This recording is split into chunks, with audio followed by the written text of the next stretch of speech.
Hello mga gala! Another day, another gala! Tuklasin natin ang ganda ng Albay. Tara, sabay kayo sa gala namin.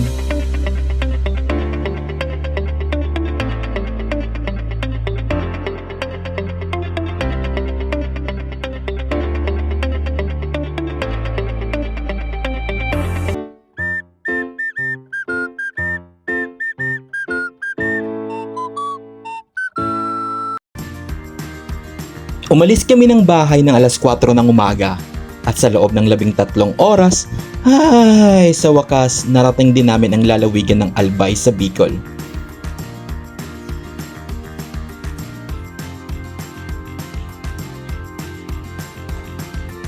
Quick story lang mga kagala. Alam niyo ba mga kagala na biglaan lang itong pagpunta namin sa Albay? Mas okay talaga ang biglaan kasi natutuloy. Proven na yan sa lahat ng mga lakad natin, di ba? Teka muna mga kagala, focus pala muna tayo sa pagdadrive, nasa bitukang manok na pala tayo. So ayun na nga, share ko lang pala. Alam niyo ba na may baon kami niya na cooler na may mga inumin like beer, charot! Bawal yun, oy! Juices lang at water. Para na rin makatipid. Hay, umuulan. Pero tingnan nyo naman, chismisan is life. But chismisan with Mrs. is lifer. Sa wakas, nakarating din ang Albay. Gusto lang talaga namin makita ang Mount Mayon. Mayon pala. Charot! So, first stop ay ang Daragat Church. Dasal muna.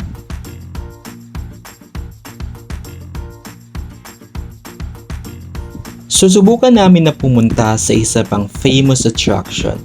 Sana makaabot kami kasi paggabi na.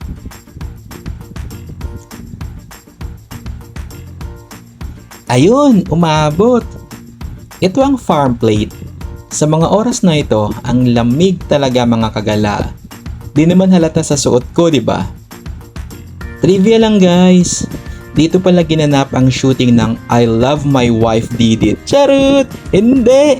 Yun yung I Love Lizzie ni na Carlo Aquino at Barbie Imperial. Naalala niyo ba yung kwentong yun? Yun yung naging pari si Carlo Aquino. Basta, yun na yun.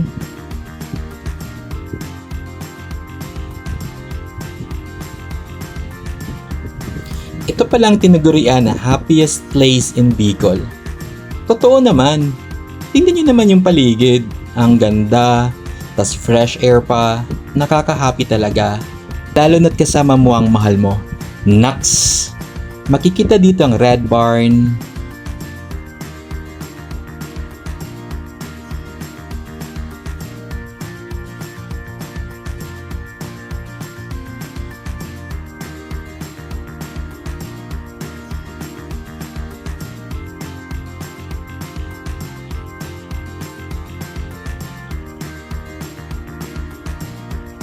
Tunnel of Love.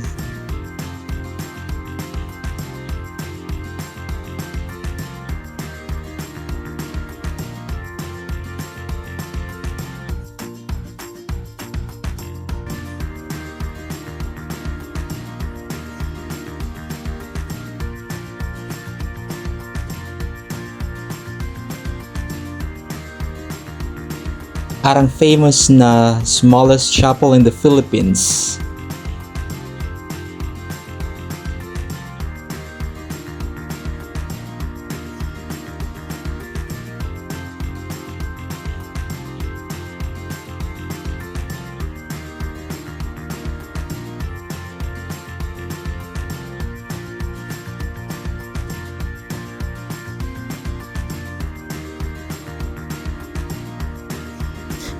Ayan, inabot na kami ng gabi.